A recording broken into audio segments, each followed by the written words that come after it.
Buenas tardes. Bueno, un poco la idea de esto era, de esta mesa, era hablar de esta nueva joven guardia del cine español. ¿Se consideran parte de algo así como una joven guardia, una nueva camada de cineastas españoles con proyección internacional? Sí, definitivamente, sí. Ahí está. Gracias. Era todo. Esto no puede ser así. No, vale, Carlos, vamos a hacerlo bien, venga. Bueno, yo lo creo, o sea, no es una broma, que sí que creo que somos jóvenes y nuevos, coincide, jóvenes, nuevos, cineastas, camada. Yo si me sintiera joven, o sea, si yo me declarase joven sería una estafa. O sea, yo no soy joven, o Yo sea, sí. no soy un tío joven. O sea, no me ves por la calle y dices, mira ese chico joven. No, hombre, O sea, para ser futbolistas seríamos Ya. ancianos, pero para ser directores de cine creo que somos jóvenes. No somos Xavier es que Dolan, pero somos yo de entrada me veo una diferente camada a ti. O sea, yo no me veo en la misma. Yo me siento muy identificado con Carlos, con él, con su cine y con él como persona, pero no creo que seamos de la misma camada siquiera. O sea, yo creo que soy una generación anterior. Y entre nosotros hay un salto generacional muy grande marcado por, aunque no nos llevamos tantos años, yo creo que soy la última generación de gente que vivió su pubertad sin Internet, que para mí eso es una circunstancia que nos separa muchísimo de la generación posterior. Entonces, si tú has tenido pubertad con Internet, ya no has tenido la vida que he tenido yo. Yo recuerdo que me pasé... No olvidemos que la pubertad es la época más voraz, lo mismo como consumidor de cultura incluso. Y yo recuerdo que mi forma de entender el cine creo que está ya para siempre anclada en una época en la que yo sabía que existía una película llamada Cabeza borradora de David Lynch y a lo mejor para verla pues tenía que viajar a otro país porque había un pase en tal cine, ¿no? Entonces todo eso cambia radicalmente con lo que viene después. Y luego creo que la generación, esto es una cosa de la que he hablado mucho en España, la generación que representa a Carlos Bermúdez en cierta manera funciona como una reacción muy valiosa a la generación que represento yo, que tiene sus problemas y que está un poco de modé, que está un poco de capa caída. ¿Quiénes consideras que son parte de tu generación? De parte de mi generación, pues por ejemplo, Bayona puede ser, por ejemplo, Borja Coveaga, fui con él a la universidad, Koldo Serra, cineastas como, hay muchos, Dani Sánchez Arévalo, Rodrigo Cortés, y estoy hablando de cineastas más de género, ¿no? Pero vamos, yo creo que Rebollo también está, por ejemplo, en mi camada, en mi generación. O sea, me estoy bloqueando por la cantidad de nombres que hay tantos que me estoy atascando. Pero creo que la generación de Carlos se ha tenido que enfrentar, así como nosotros, yo por ejemplo puedo hablar de la crisis aún sin darme cuenta, de la crisis económica, ellos son la generación que realmente ha vivido la crisis en su día a día, ¿no? Y recuerdo que hace unos años hubo un festival de cine low cost, que es una denominación muy polémica, pero bueno, muy práctica a la hora de entender cierto tipo de fenómenos. Hubo un festival de cine low cost en el que se hablaba de películas y cortos hechos por una nueva generación de gente que se había visto forzada a hacer cosas con muy poco dinero y el desfile de nombres era fulgurante. O sea, hablábamos de películas brillantes y muy necesarias, entre ellas Diamond Flash de Carlos Bermúdez, pero todas ellas estaban rodadas en las casas de los padres de los cineastas. No estoy exagerando, esto es literal, rodadas en las casas de los padres. Yo creo que eso plantea ya un cambio de paradigma respecto a mi generación, absoluto. Yo no tracé una línea tan clara como... O sea, no sabía identificar quién es de qué generación. Yo creo que una generación queríamos hacer cine porque Nacho hacía cine, ¿no? Porque era un tío al que te querías parecer. Porque, bueno, al final te gusta Tarantino y te gusta David Lynch y te gusta Alex de la Iglesia, pero de repente, cuando tienes 25 años, aparece Nacho Vigalondo, y que es la edad en la que ya tienes que decidir un poco pues qué vas a hacer con tu vida, ¿no? Y aparece Nacho y dices, hostia, este tío me gusta lo que hace, creo que hay una conexión entre cierta esencia de entender el cine, ¿no? Y Nacho tiene una esencia de entender el cine a través de subvertir el género o hacer cosas, hacer que todo explote, ¿no? Y es una cosa que a mí me atraía mucho. Y es por Nacho, en el fondo, por el que yo de repente, pues sí, lo que te digo, puedo hablar de Tarantino, puedo hablar de tal, puedo hablar de Tim Burton cuando era muy pequeño, pero al final lo que importa es la persona que hace que cojas una cámara y ruedes. Y en ese caso, en mi caso es Nacho, y en el caso de muchos también es Nacho. Entonces, sé que estás aquí y que suena un poco cursi decirlo en Argentina, pero es verdad. Eso fue, creo que Nacho es esa bisagra entre generaciones, por eso yo te incluyo dentro de... Pero es que tampoco creo Si que no hubiese estado yo aquí en esta charla dirías que fue Lisandro Alonso. Sí. El que te impulsó. ¿Cómo me conoces? ¿Cómo me vendo rápidamente? No, todo lo que he dicho hasta ahora es cierto. Hasta la respuesta que ha confirmado cuando has hecho, también lo creo. O sea, tampoco hay muchos más directores en España. Los que han mencionado a Nacho, además has mencionado a unos que si quitas eso, entonces ¿quiénes quedan en mi generación? Yo y ¿quién más? Esa era mi siguiente pregunta. Sí, bueno, Jonás también. Jonás Trueba. Muchos. Fernando Franco. Que en los últimos años se dio mucho que muchos directores españoles casi haciendo sus primeras películas en Estados Unidos. Eso es muy curioso. Y en este caso, bueno, Nacho con su tercera ya llegó a eso, a esa proyección internacional, y seguramente, bueno, auspiciamos que no debe faltar mucho también para que te llegue alguna propuesta de ese tipo. Eso también los puede unir, ¿no? Como por lo menos es muy curioso. Desde acá se ve que hay muchos nombres españoles en Estados Unidos. Por ejemplo, yo hago mi primera película y aunque transcurre en España con actores españoles y creo que el tono de la película es inequívocamente español y hay una sequedad que yo identifico con España, mi primera película, sin embargo, transcurre en una casa en mitad del monte, ¿no? O sea, sin yo darme cuenta estoy deslocalizando la acción. Y creo que, por lo general, mi generación está definida y también peca un poco de una tendencia casi inevitable al escapismo. Estamos todos escapando del hecho de ser directores españoles y todos pretendemos ser directores de otra época o de otro lugar. Y eso lo puedes ver en todos. O sea, soy la época de mis compañeros, veían el cine de los 80 de Amblin, Spielberg y tal, y todos han intentado, de cierta manera, replicar eso, ¿no? El tipo de encuadre, el tipo de música, el tipo de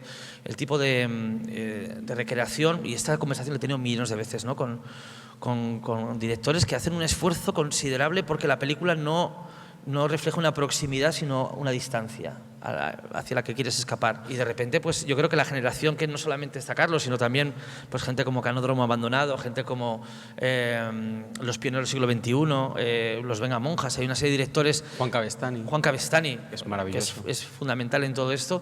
Hay un relevo de directores ahora mismo y que me parecen mucho más pertinentes ahora mismo que nosotros, o sea, sinceramente. También es verdad que tiene que ver mucho con el hecho de que tampoco hemos tenido opción. No pude elegir hacer una... No, Carlos, mira, te podemos hacer una película de 20 millones o una de 20.000 euros. Y no, de 20.000 euros mejor.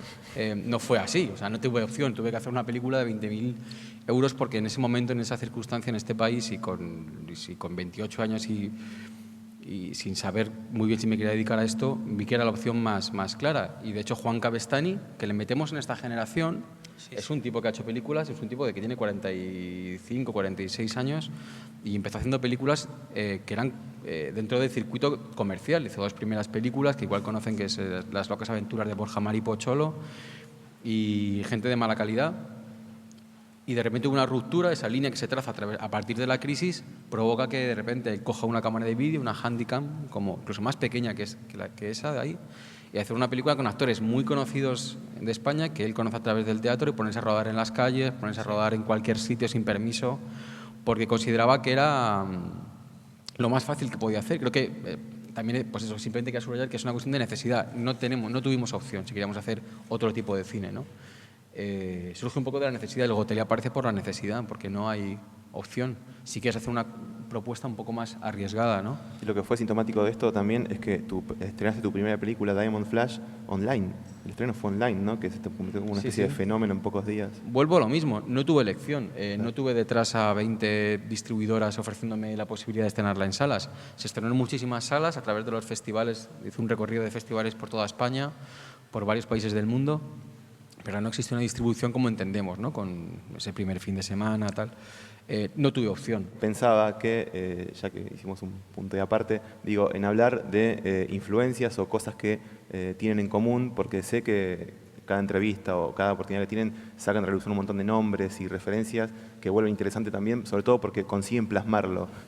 De hecho, yo tengo la creencia de que un truco para hacer una buena película, para que cualquiera pueda hacerla, es ser honesto y transparente con las cosas que le gustan a uno mismo. Sí. Porque la combinación de gustos que tenéis todos, uno a uno, son una locura. Suele ser una cosa demencial. Y a veces el mal cine sucede porque no somos capaces de transparentarnos en lo que hacemos. Pero yo creo que si eres coherente con las cosas que te gustan y si eres, digamos, de alguna manera honesto con tus intereses, ya sean de índole cultural, de índole sexual, de índole social, si eres transparente vas a hacer una película única, estás como condenado, ¿no? Estoy de acuerdo que al final tiene que ver mucho con la honestidad y el cine en mi caso nace del placer, de cierta parte hedonista o dionisíaca, basado en el placer de hacer cine, en el placer de hacer que el espectador disfrute, incluso con historias terribles de grandes tragedias y tal. Pero creo que hay un placer también en las grandes tragedias, en los giros, en las obsesiones, en las perversiones. Y trabajo mucho desde ahí, a mí me gustan muchas cosas. Me gusta mucho Saura, Almodóvar, de Berman, Lars von Trier, creo que a Nacho y a mí Lars von Trier es como uno de los directores un tiempo esa parte, que nos vuelve más locos, ¿no? En cuanto a ese sentido del humor perverso que tiene, esa capacidad de manipular al espectador. Luego, claro, hay espectadores que les gusta ser manipulados, otros que lo detestan, pero yo creo que hay una parte de cierto punto maquiavélico en Lars von Trier que a mí me fascina.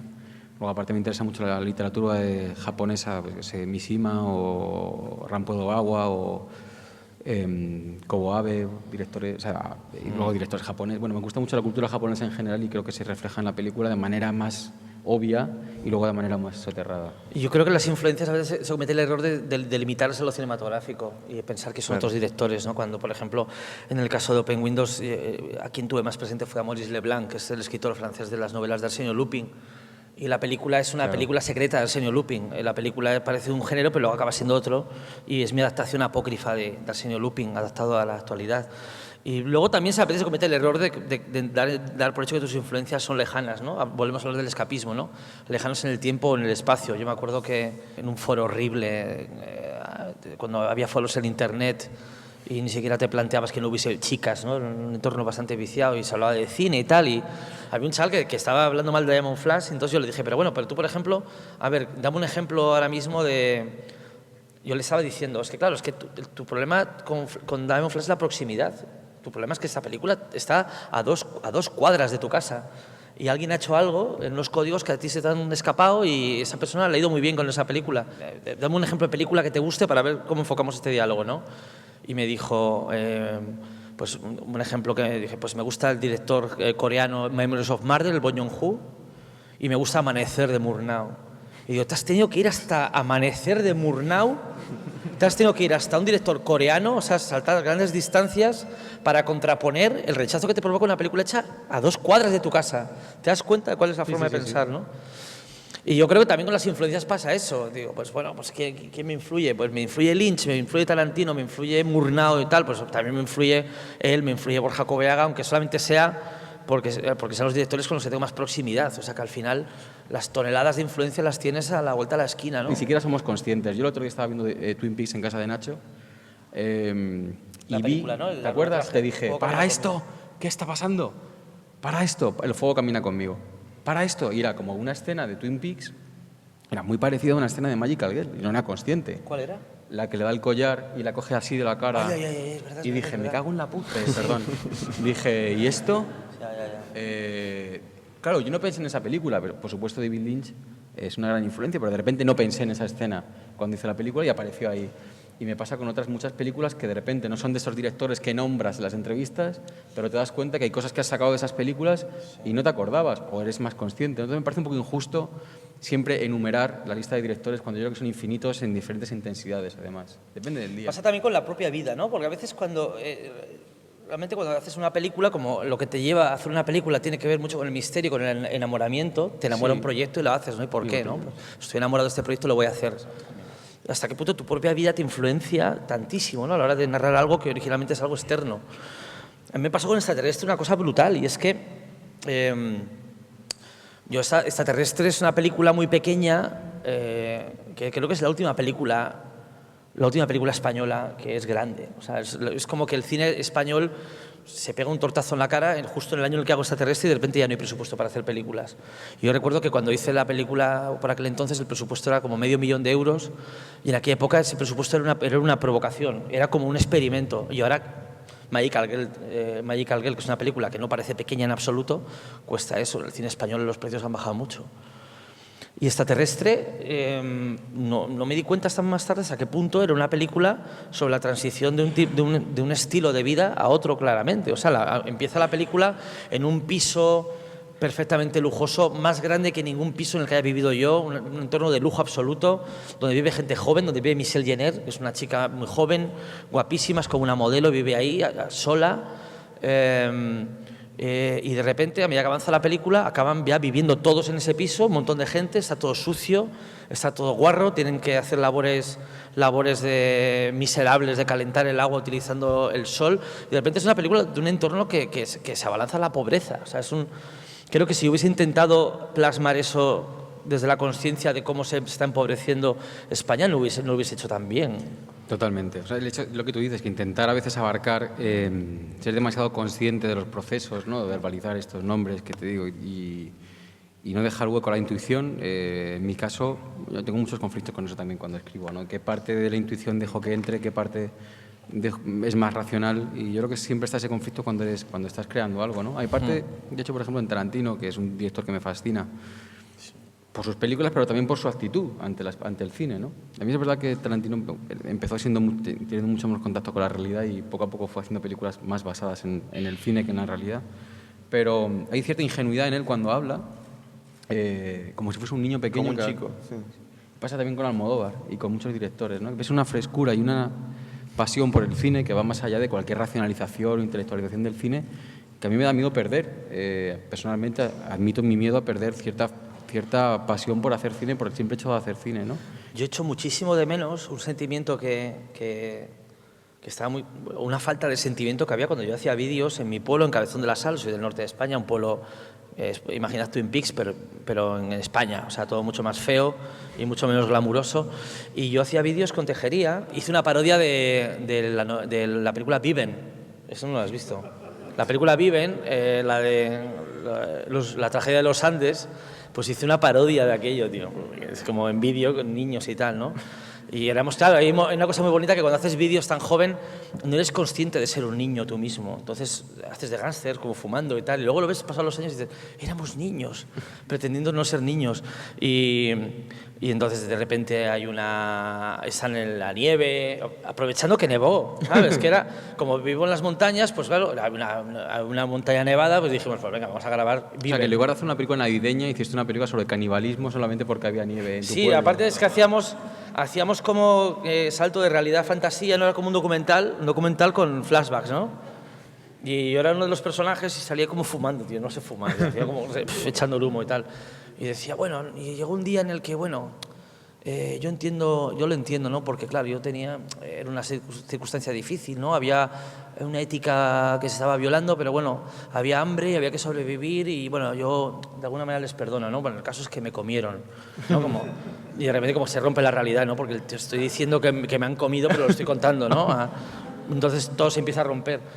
Pues yo recuerdo algo de esos vídeos, tío. Yo hice esos vídeos sin saber que había festivales de cortos, sin saber que había premios, sin saber que había... Entonces, había una absoluta falta de lujuria hacia el éxito, sí. Y una falta total de miedo al fracaso. Era algo puro, o sea, esos cortos no tienen ninguna calidad, pero hay algo de falta de ambición y de falta de miedo, sí, que yo espero retener, aunque sea un poquito, porque cuando... A día de hoy he convivido con el éxito a una escala muy rara y también con el fracaso. Yo, por ejemplo, porque para que enteréis realmente cuál es mi identidad en España, yo, por ejemplo, mi segunda película se llevó el equivalente al Ratchi, a peor dirección, ¿no? O sea, yo me llevo como los premios a la peor película del año. O sea, mi segunda película se llevó uno de esos. O sea, claramente también el fracaso es una dimensión con la que convivo. Me verte con el éxito, si eso te lleva a la inacción, eso es cáncer. Y dejarte arrollar por el fracaso lo mismo, porque supuestamente hay algo ahí que tiene que sobrevivir, que es algo irracional a la hora de hacer pelis. Que si no, entonces, que esto es una mierda. Nosotros acuñamos un término, bueno, era un término de Nacho, que en nuestra historial hay éxito y fracaso, entonces, a la vez que de repente hacemos una película pues muy que gana con Diamond Flash, o que gana festivales o tal, pero que de repente ves que vives en casa de tus padres, a la vez. Yo he ganado un premio en San Sebastián y los dos premios más importantes y vivo en casa de mis padres, ¿no? Ahora, o sea que a esto lo hemos acuñado triunfracaso, ¿no? Es como triunfracaso, o sea, triunfar y fracasar al mismo tiempo. Pues es un poco lo que decía Nacho. Me interesa que hablen un poco de cuál es la chispa inspiradora para cada proyecto. O sea, ustedes, ¿cómo nace la necesidad de hacer las cosas en general, no? Yo cuando veo cine con Nacho, vemos películas juntos, hay una cosa que nos fascina y que de repente compartimos y nos vuelve locos. Yo lo que nunca lo hemos hablado y es que la película explote en algún momento, que suceda algo que no te esperas. Nosotros somos muy fans, hablando de directores, de Matsumoto, que es un director... Pasamos las películas de Matsumoto. Nos encanta, nos vuelve loco, ¿no? Yo creo que hay algo en el hecho de de perderte el respeto a ti mismo, de perder un poco el respeto a la película, que nos vuelve locos, ¿no? Y a mí una cosa que identifiqué de Nacho cuando veía sus cortometrajes era eso, ¿no? La necesidad de romper un poco la propia ficción, partirla por la mitad, que algo sea inesperado. Y decía hoy en la charla, por el simple placer de que sea inesperado, ¿no? Por el simple placer de que en esta rutina que vivimos, levantarse todos los días, suceda algo que no te esperas, ¿no? Yo creo que el cine, una de las funciones que tiene, o bonitas que tiene, es precisamente que cualquier cosa puede pasar, ¿no? Yo creo que a Nacho y a mí, aunque nunca hayamos hablado de esto, creo que lo que nos une es esta especie de necesidad de que algo nos sorprenda, que algo nos descoloque. Luego ya veremos si me gusta, si no me gusta, pero que de repente algo suceda en una película no, es una cosa que celebramos muchísimo cuando estamos viendo una película, ¿no? Yo creo que, no sé si tiene que ver en parte con lo que has preguntado, en parte no, pero quería contarlo porque lo has dicho y no sé si parte de las chispas, de ese principio de los proyectos nace de ahí.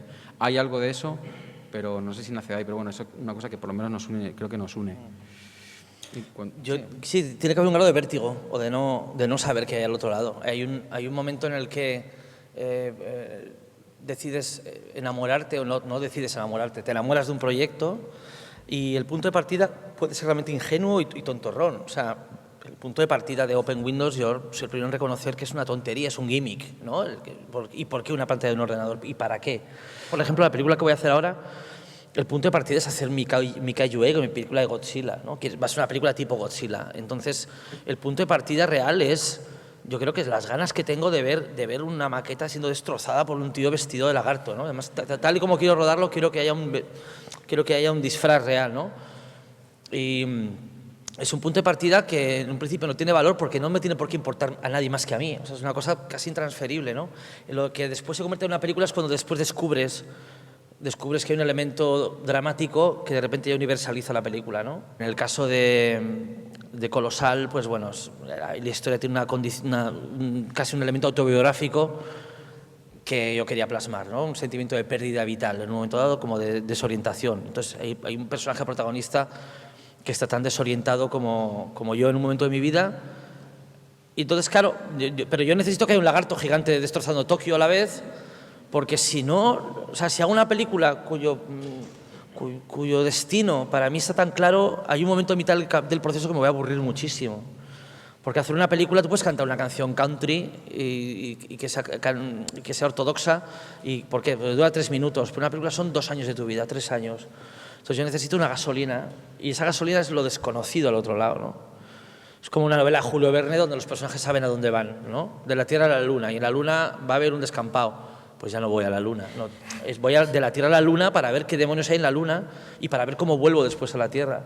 Entonces, como ya no hay tierras vírgenes a día de hoy, como ya no hay tierras por explorar, la auténtica aventura, y lo digo en el sentido más tradicional de la expresión, o sea, no hay nada más puramente aventurero que rodar una película que no sabes del todo cómo va a ser, porque no tienes un precedente claro. Entonces eso es avanzar con un machete por la selva, realmente.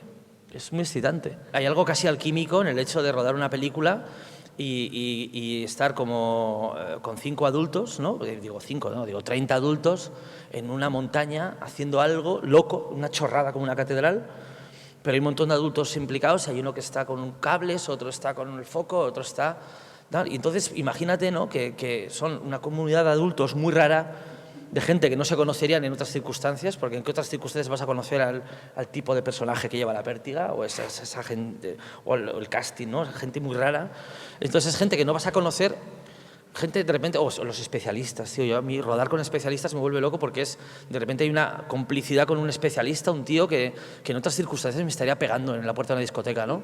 O sea, un tío que yo... cuya naturaleza sea pegarme una paliza, de repente estamos como unidos en algo que es volcar un coche y que el conductor no se mate, ¿no? Y tal.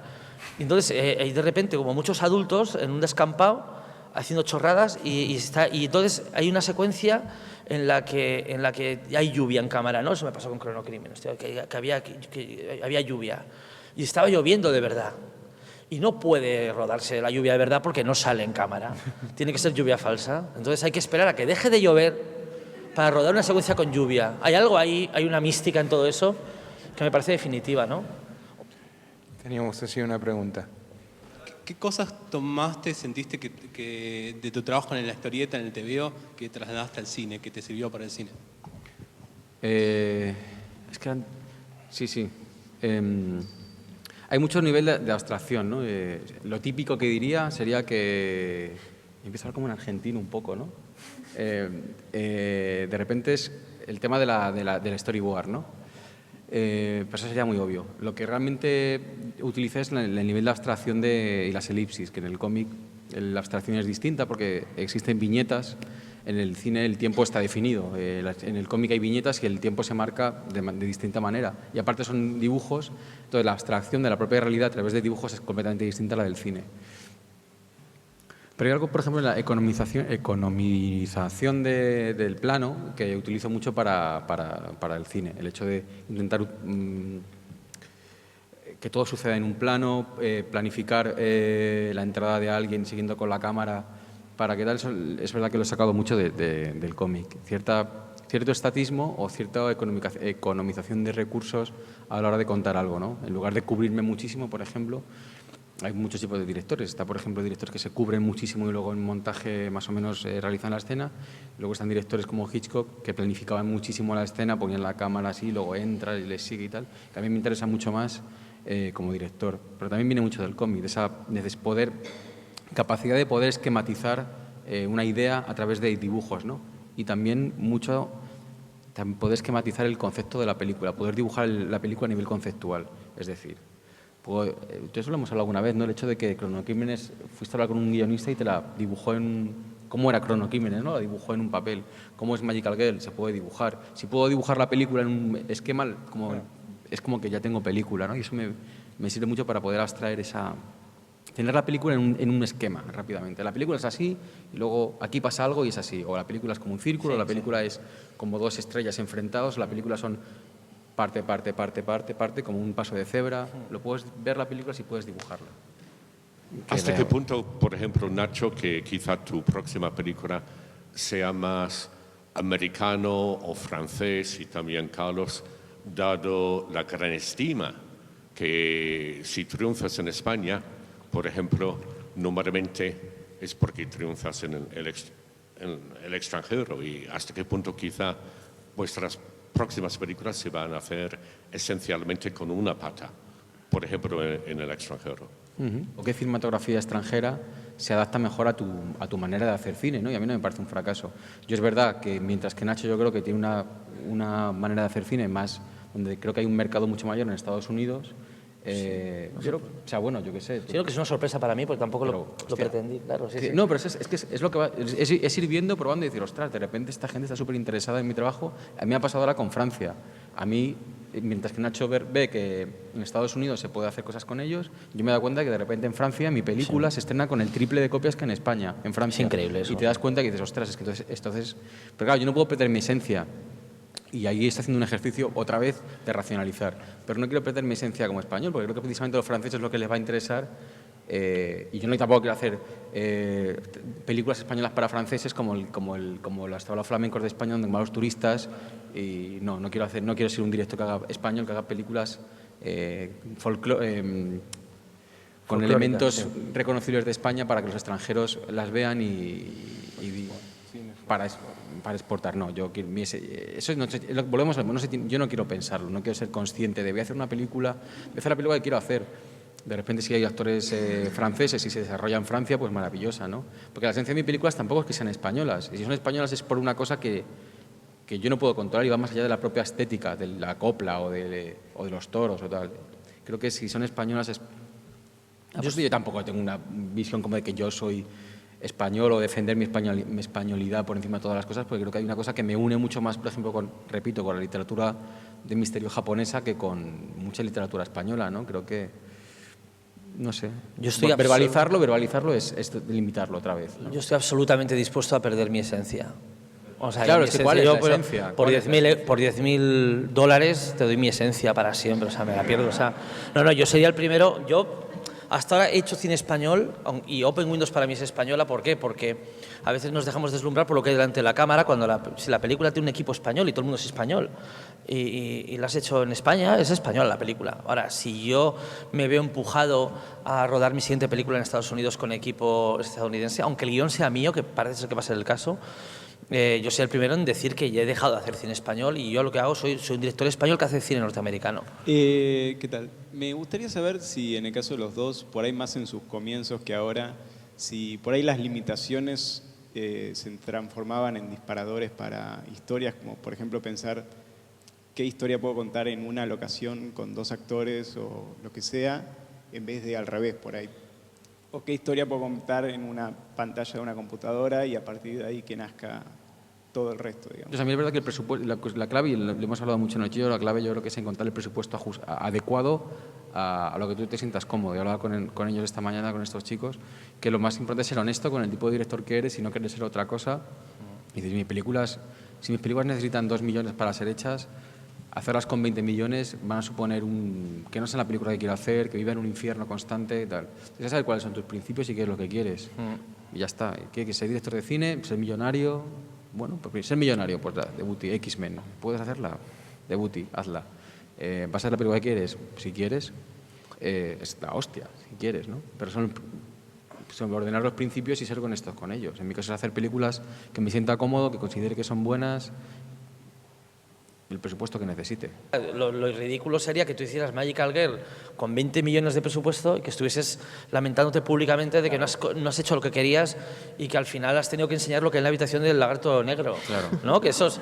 No, que los inversores de Abu Dhabi, ¿no? Los tíos estos de Dubái que quieren que se vea lo que le hacen a Bárbara Leni en la habitación del lagarto negro. Y que se vea, ¿no? Entonces, joder, pues no la hagas tan cara, digo.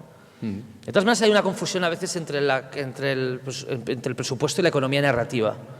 La economía de presupuestos no tiene ningún valor, en realidad. Puedo dar un sentido práctico, ¿no? Me resulta muy fácil hacer películas pequeñas, pero a vosotros, ¿qué más os da que una película sea o no barata? No ganáis nada como espectadores. Otra cosa es la economía narrativa y tener pocos elementos en pantalla, ¿no? Y narrar como Magical Girl una película que no parece pequeña en ningún momento dado, pero tiene una cierta economía en el número de personajes, en el número de situaciones. En vez de contar 5 cosas, cuentas 3 y las dilatas, las 3.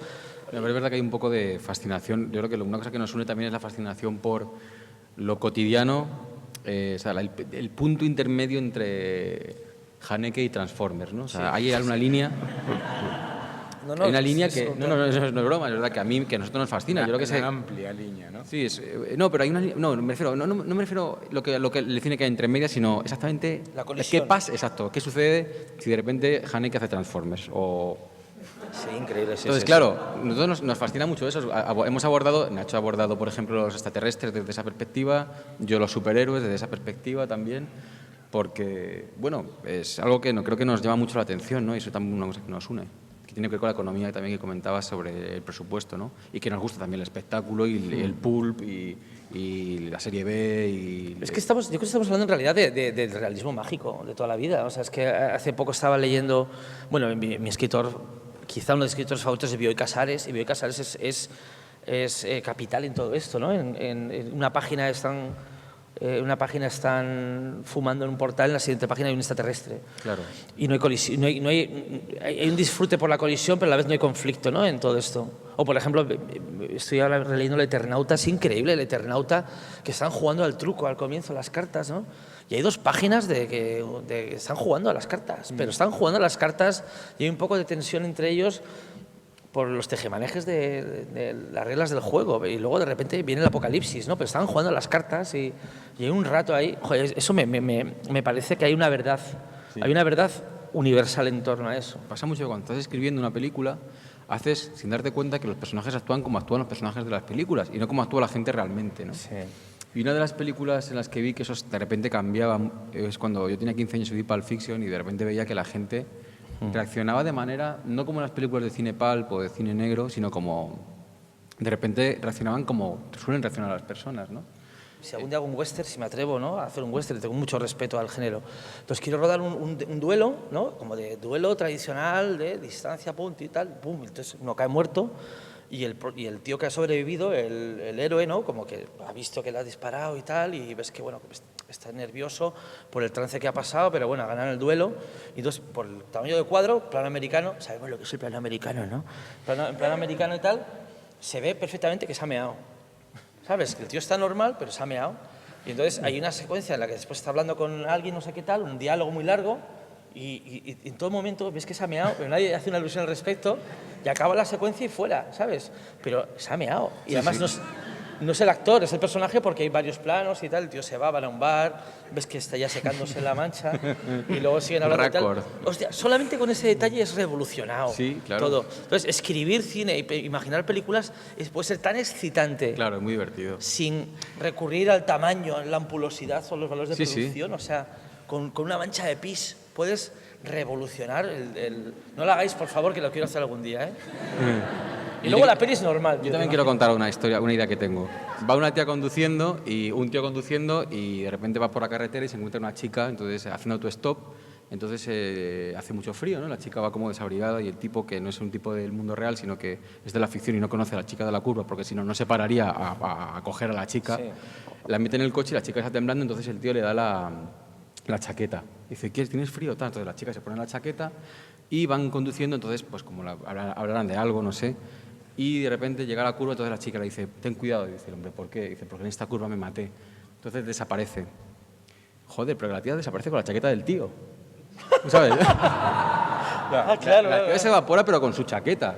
Hostia, y pensa, yo, si tienes un boleto de lotería dentro de la chaqueta, o sea, ¿qué coño pasa? ¿Cómo se relaciona lo paranormal ahí y lo mundano? Hija de puta, ¿sabes? Ha desaparecido, pero ¿y mi chaqueta dónde está? ¿Sabes? Esta tía, ¿qué coño ha hecho con la chaqueta? Bueno, yo me quedé ahí, estaba leyendo en Wikipedia, buscando documentación para mi siguiente película, documentación de las chicas de la curva, ¿no? como si alguien Bueno, y al final la historia acababa como que el tío o la tía que había sufrido este fenómeno paranormal investigaba sobre la chica, iba a su tumba y la tía, que era muy maja, le había dejado estaba la chaqueta encima de la tumba. Pero a mí me fascinaba que desapareciese con la chaqueta, o sea, como que de repente la chaqueta entraba dentro del más allá, ¿cómo coño va eso? Yo pensaba también... ¿Qué reglas se están jodiendo ahí de repente de la física? Yo he pensado muchas veces en representar fantasmas. A mí las películas de fantasmas me aburren soberanamente. A mí también. Pero me atrae mucho el género de los fantasmas, ¿no? A mí también. Y me gusta la idea de ver fantasmas de lejos. Como ver un fantasma, pero como como a 3 cuadras, ¿no? Y tal, está un fantasma y dices, es el fantasma de no sé qué. Y verlo desde la distancia, pues vamos a verlo. Y es que se vayan acercando al fantasma. A ver si aguanta, que no se vaya, ¿no? Que aguante esta tal. Y que sea el fantasma de un burro. ¿No? Dice, ¿ves ese burro de ahí? Pues vas a flipar. ¿No? Y se acercan y igual el burro desaparece a mitad de camino. ¿Qué has ido desaparecido? Es que era el fantasma de un burro. El fantasma de un burro. ¿Por qué no pueden los animales tener fantasmas, no? Y así como los fantasmas humanos son como... El fantasma de un animal es como el animal. O sea, no... Un burro fantasmal no tiene por qué ir asustando. Entonces está ahí, pasa de largo un poco, tal. Y dice, y ese burro no es un burro, pero no es el fantasma de un burro, ¿no? La tauromaquia, tu personaje Socco, Oliver Socco, hace una comparación de lo que es España con la tauromaquia. ¿De dónde sale esa idea? ¿La reflexión? La reflexión. La estaba escribiendo, quería hacer un monólogo de Oliver cuando llegaba Bárbara a casa y no sabe muy bien qué hacer, y surgió de la necesidad de hacer una introducción de este personaje, ¿no? Me interesa mucho saber de dónde vienen las cosas, ¿no? Y qué tenemos todos en común, de dónde vienen la esencia de las cosas que hacemos como civilización, o sea, qué punto común tenemos todos, desde Babilonia, anterior, ir viendo un poco los orígenes, el porqué de las cosas que ahora mismo asumimos como normales dentro de las culturas, pero que tiene una explicación que muchas veces es muy arcaica. En el caso de la tauromaquia, siempre me ha interesado, aunque no me gustan nada los toros, me parece un espectáculo bastante cruel, muy cruel, pero tiene algo simbólico que investigando me di cuenta que viene desde los griegos, desde básicamente de lo que es un sacrificio, y un sacrificio solar además, al dios sol, porque la plaza de toros es como un sol amarillo y se mata un animal. O sea, los españoles seguimos haciendo sacrificios al sol, a Dios. El dios cristiano es un dios solar y estamos matando a un toro en una plaza que es un sol, representación al dios solar, y se lo ofrecemos. España 2014. ¿Vale? Y, por supuesto, al duelo de extremos, ¿no? La masculinidad contra la feminidad, el instinto y la razón. Entonces, el instinto y la razón son dos cosas que me di cuenta que existían en la tauromaquia, la lucha del instinto contra la razón. Y luego me di cuenta, siempre había pensado mucho, por otro lado, que los españoles hemos vivido siempre un dilema de nuestro país, porque es un país que sí que es verdad que pienso que está justo en una línea entre los países nórdicos, los países árabes, están como justo ahí, y pensaba, ¿no? ¿Por qué en España siempre ha habido conflictos siempre dentro del mismo país? O sea, no hay una unidad como, por ejemplo, puede haber en Argentina, ¿no? En España es que la gente a día de hoy seguimos con un país dividido, pero ya no políticamente, muchas veces no es cuestión de izquierdas o derechas, sino de gente extrema contra gente más. Y yo creo que no tiene que ver con la izquierda y la derecha, sino que la división tiene que ver con hay gente más emocional y gente más racional. Y hay gente que vota a la izquierda que es muy emocional, gente que vota a la izquierda que es muy racional, y gente que vota a la derecha y es muy emocional, también vota desde la patria y la bandera y tal, y gente que vota a la derecha muy racional, ¿no? Empresarios, gente neoliberal, etcétera.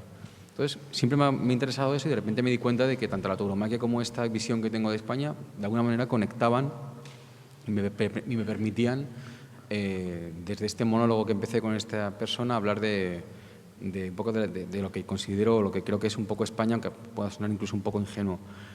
Y luego, aparte, sobre el tema de la dominación, ya lo unía con esto del instinto, ¿no? De la lucha del instinto y la razón, que me servía para hablar un poco de este universo de sadomasoquismo de Oliver Sacco. En Magical Girl no quiero contar mucho, pero hay un intercambio de dinero por un chantaje, y un escenario que yo elijo para este intercambio de dinero es una biblioteca. Bueno, va surgiendo. Si lo dejas en una biblioteca el dinero, es bastante posible que alguien pueda coger un libro en el que dejas el dinero. Entonces pensé, ¿qué libro en una biblioteca nadie coge? La Constitución. Decidí que era la Constitución porque nadie lee la Constitución en España, ¿no? Y aparte porque me daba un poco también pie a ver que, pues sí, que la política española, la corrupción, estábamos... El top 1. España es muy raro, es un país rarísimo. España es un país es increíble, por ejemplo, aquí hablas además compartimos un pasado de represión política y tal. Hay una cosa de España que no nos planteamos en España hasta qué punto es grotesco, que es el tema de que estén localizadas las fosas comunes y no se pueda legalmente abrirlas. Claro. Eso es increíble. Legalmente tú no puedes. La gente no puedes desenterrar familiares, los muertos. Eso es de locos. Pero es que la mitad de los españoles creen que no hay que reabrir esas tumbas. Es que dices, pero no tumbas, fosas comunes. Entonces, es como vivimos dentro de ese conflicto, como que nadamos en él, pero cuando salimos fuera y hablamos del tema y vemos las caras de desconcierto, nos damos cuenta hasta qué punto España es un país raro. Rarísimo. Es muy raro, muy raro. Hola, si quería saber si se interesaba en hacer series, ya que tanto le gusta Twin Peaks y todo ese tema de David Lynch. ¿Hacer series nunca lo llamó? Series de televisión, hacer series de televisión. Sí, pero yo estoy como tanteando cosillas, pero no en España. No, o sea, creo que el grado de energía y de voluntariedad que requeriría intentar hacer algo en España que de alguna manera, en lo que yo me sintiera cómodo y que gustase a los directivos de los canales, sería muy complicado en mi caso. O sea, no quiero volver a caer en el victimismo, pero es así. No creo yo que haya no creo yo que el esfuerzo merezca la pena. Pero no porque España es un país más vulgar que yo, no tiene nada que ver con eso. Tiene que ver con que yo creo que el tipo de público al que yo me dirijo es de un nicho, y España es sencillamente un país muy pequeño como para albergar nichos tan específicos como los que creo que es la gente que va a ver mis películas. O sea, yo no llevo a la gente al cine como para que alguien de un canal diga hagamos esto en serie de televisión y que poca gente vea la tele, ¿sabes? En un sitio como Norteamérica sí puedo creer que algo así puede funcionar, pero porque Norteamérica es más grande, ¿no? A veces cuando envidiamos series como Mad Men o como Los Soprano, nos olvidamos de que eso es posible porque en un país tan grande y tan vasto, una producción tiene un público garantizado por muy de nicho que sea, por muy reducido que sea. O sea, un público pequeño en Norteamérica es un público muy grande. Por eso producen cosas que en otros países es impensable. Entonces sí que me encantaría hacer una serie de televisión que fuese muy retorcida y muy sexual y muy oscura y con manchas de pis y esas cosas, pero prefiero intentarlo en un entorno donde realmente hay un precedente de cosas raras que se puedan producir. Igual trabajaste en televisión, ¿no? Hiciste guiones, estuviste en algún programa. Trabajé en Gran Hermano, en el Gran Hermano español, y trabajé en televisión, pero no haciendo nada narrativo. O sea, era como trabajar en programas. Quería preguntarles, el otro día estuvo Paul Schrader y habló mucho de lo nuevo, de hacer películas para internet, de hacerlas en segmentos de 10 minutos. Quería saber, entre eso y el tema del digital versus 35, bueno, que 35 ya casi no existe, pero algunos todavía se resisten, ¿cuáles son para ustedes los límites del cine? Te responderé. No hay límites en el cine. No límites en el cine, pero quieres hacer una pota y la haces digital porque te ha salido mal. No hay límites en el cine porque la puedo hacer digitalmente, por ejemplo. A mí me entristece muchísimo cuando voy a Estados Unidos y veo el increíble estado de buena salud que tiene ahora mismo el cine independiente en América, porque la gente paga por ver pelis en internet. O sea, hasta qué punto hay un mercado muy saludable, sí, claro, con unas películas exquisitas. De repente haces películas cuya distribución para internet es principal y luego las salas es secundaria, ¿vale? Que en principio parece algo malo, pero para pensar, de repente ya no tienes limitaciones de tiempo, ya no tienes que hacer una película de X duración para que sea admitible, ya no te la tienen que recortar. Ya no tienes que preocuparte de las calificaciones por edades. Que de un tiempo a esta parte os dais cuenta que los blockbusters se han reblandecido muchísimo. ¿Os acordáis que en las películas de Indiana Jones eran durísimas y eran muy oscuras? Y en la Era de Cristal, sin embargo, es todo blando y pasa en todos los blockbusters, ¿no? Que de repente ya haces películas para internet, ya no hay clasificación por edades, ya puede ser más agresivo en un buen sentido, no tiene por qué estar bien ser agresivo, pero yo echo en falta cierta agresividad, ¿no? En cierto tipo de cine de género. ¿Puedo decir una cosa sobre Indiana Jones? Una pequeña matiz. En la película del Arca Perdida hay una escena que cuando fui mayor y la volví a ver pensé que Indiana Jones era un grandísimo hijo de puta, porque cuando hay un tío que hace una exhibición con una espada, ni siquiera le ha atacado, simplemente está exhibiendo en medio del mercado que tiene una espada y que en cualquier momento podría cercenarle. Indiana Jones, con el mayor desprecio del mundo hacia un ser humano, hacia una vida humana, porque ese tío tenía hijos, ese tío tenía una vida. Él le dispara y se da la vuelta como si hubiese matado un mosquito. Igual no es ninguna... Sí, como una broma de Spielberg, ¿no? Una broma de Spielberg. Y bueno, igual el mundo es mejor porque eso ya por una película... No sé si pensar que el mundo es mejor porque en una película y eso ya estaría como mal visto, ¿no? No sé. Además, a mí me hace gracia el templo ese del comienzo, ¿no? Los templos que hay en años tienen muchas trampas, ¿no? Me imagino a la gente antigua, ¿no? Creo que no hemos respondido ni una pregunta al final de las que nos han preguntado. A los aztecas, hemos acabado siempre hablando de otra cosa. Están los aztecas y los egipcios y tal, poniendo unas trampas alucinantes, ¿no? En plan, aquí ya verás, en un futuro, cuando venga alguien a por este ídolo de oro, alguien vendrá y ya verás tú, cuando levante la vida, le va a venir una bola de piedra gigantesca tal, ¿no? Y así como que un poco como que evitamos que lo roben. Y dice, ya, pero el segundo que venga, ¿qué pasa? O sea, estás castigando al pionero, ¿no? Estás como, pero al segundón le estás diciendo, cógela del suelo, ¿no? Pues que tuviesen previsto eso y que haya un conducto bajo tierra de kilómetros con bolas, muchas bolas preparadas, como si fuese un pinball subterráneo, y que de repente, ¿no? Y que descubren antes las bolas que la trampa, ¿no? Unos arqueólogos se están desenterrando y tal, y dicen, ¿pero qué es esto? Tal, ¿no? Y han descubierto como kilómetros y kilómetros de un pasillo lleno de bolas, ¿no? Como de bolas de piedra. Y dice, ¿esto qué? ¿Pero qué es esto? No. Y luego, décadas más tarde, descubren ya el ídolo y dicen, que era para... Que tenemos la idea, ¿no? Para una construcción como de siglos de bolas, haciendo bolas. Sí, sí. Que es mucho más sofisticado y mucho más valioso que el ídolo ya, ¿no? Como que los Estaba como muy preocupado por responder la pregunta. Los recursos que han invertido en el túnel de bolas dejan muy atrás el valor del ídolo original. Sí, a favor del cine digital, por supuesto. Bueno, se merecen muchos aplausos. Muchas gracias. Gracias. Como lo de Pascua, que luego por debajo eran como...